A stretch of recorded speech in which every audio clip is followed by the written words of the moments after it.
الحمد للہ رب العالمین والصلاة والسلام علی اشرف الانبیاء والمرسلین وعلی آلہ الطیبین الطاہرین واصحابہ الکاملین الواصلین والتابعین لہم بالاحسان الی یوم الدین.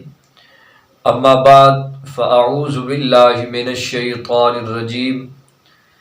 قال النبی صلی اللہ علیہ وسلم لا تغضب او کما قال النبی صلی اللہ علیہ وسلم. ناظرین کرام،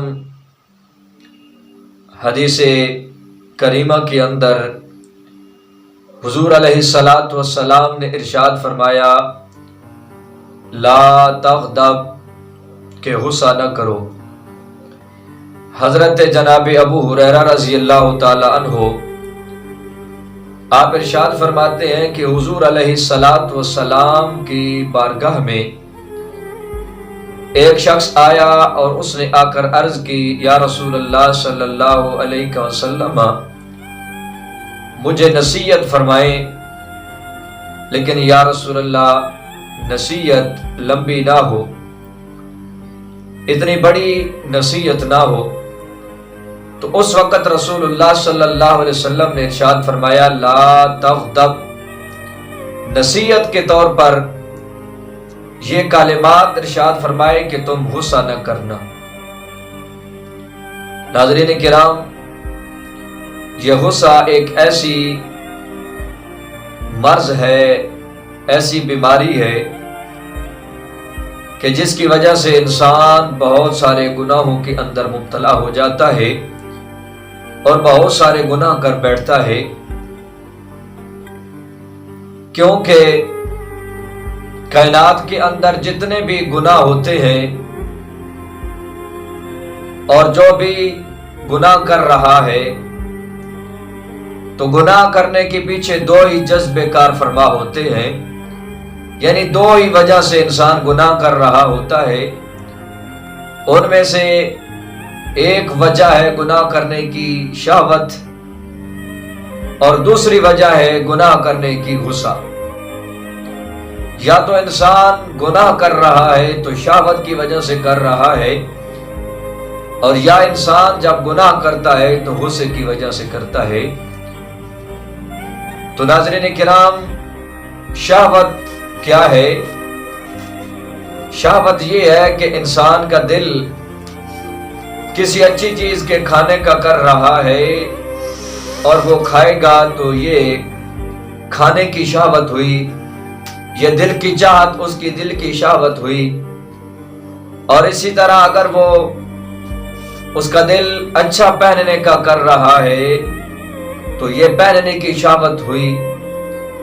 اور اسی طرح ایک بدن کی شہوت بھی ہوتی ہے جسے وہ بعض اوقات دل کرتا ہے حرام کاری کے ساتھ اس شہوت کو پورا کیا جائے،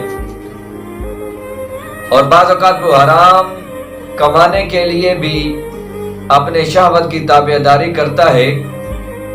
اس کے دل کے اندر یہ خواہش ہوتی ہے، چاہت یہ ہوتی ہے کہ میں ایک دم ہی مالدار بن جاؤں، تو پھر اس لیے وہ ڈاکہ بھی ڈالتا ہے، حرام کاری بھی کرتا ہے، لوگوں کو تکالیف بھی دیتا ہے. تو یہ ایسے گناہ ہیں جو انسان شہوت کی وجہ سے کرتا ہے. اور اسی طرح بہت سارے ایسے گناہ ہیں جو انسان غصے کی وجہ سے کرتا ہے. مثال کے طور پر اگر انسان کو غصہ آ جائے کسی ایسے شخص پر جو اس کے ماتحت ہو، تو اب یہ انسان غصہ کرنے والا تکبر کرے گا اور تکبر کے طور پر اپنے ماتحت انسان کو بعض اوقات مارے گا، اور اگر مار نہیں سکتا ہے تو پھر اس کو تانا دے گا، تانو تشنیع کا مورد بنائے گا، یا پھر اسے گالی گلوچ دے گا.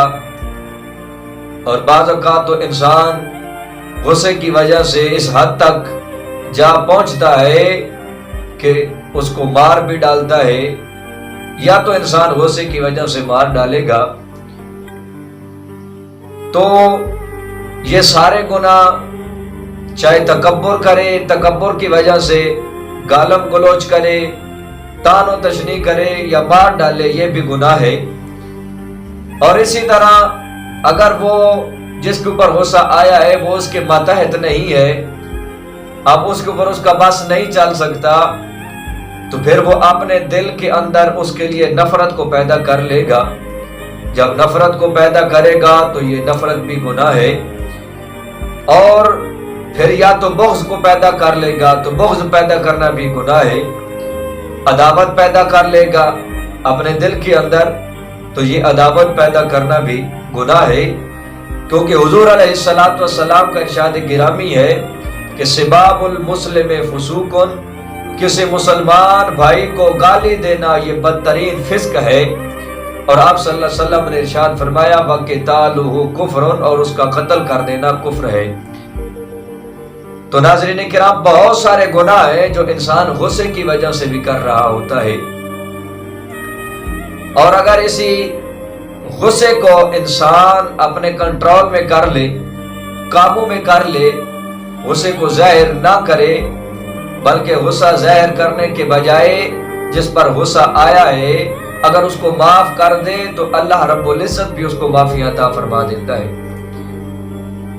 और एक बात और भी याद रखें कि गुस्सा हर इंसान की अंदर मौजूद है, क्योंकि अल्लाह रब्बुल इज्जत ने हर इंसान की फितरत में इस गुस्से को रखा है। और बाज़ औक़ात इंसान का गुस्सा करना जायज़ भी होता है, ज़रूरी भी होता है।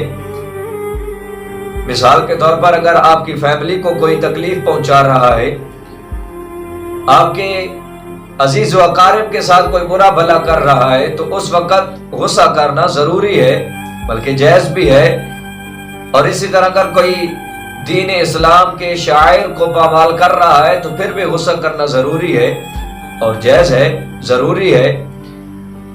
लेकिन अहबाब ज़ी वक़ार, लेकिन अगर गुस्सा आ जाए इंसान तो गुस्सा ज़ाहिर करने के बजाय अगर इंसान गुस्से के ऊपर काबू पा ले, कंट्रोल करते हुए जिस पर गुस्सा आया है अगर उसको माफ कर दे तो अल्लाह रब्बुल इज्जत भी माफी अता फरमा देता है।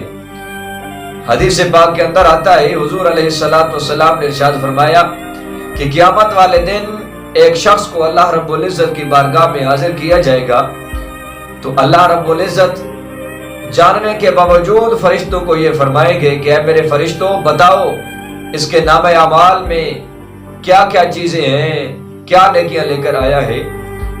तो जब फरिश्ते उस शख्स के नामे अमाल को देखेंगे तो अर्ज करेंगे, या अल्लाह, इसके नामे अमाल के अंदर ज्यादा नेकियां नहीं है, कुछ या चंद नेकियां मौजूद हैं। तो अल्लाह रब्बुल इज्जत इरशाद फरमाएगा, मेरे फरिश्तों वो कौन सी नेकियां हैं। तो अब फरिश्ते अर्ज करेंगे, या अल्लाह, ये इंसान अगर इसको किसी के ऊपर गुस्सा आ जाता तो ये अपने गुस्से को काबू कर लेता, कंट्रोल कर लेता। और इसी तरह अगर इसका किसी के साथ मामला कोई होता तो ये मामले से दरगुजर कर देता।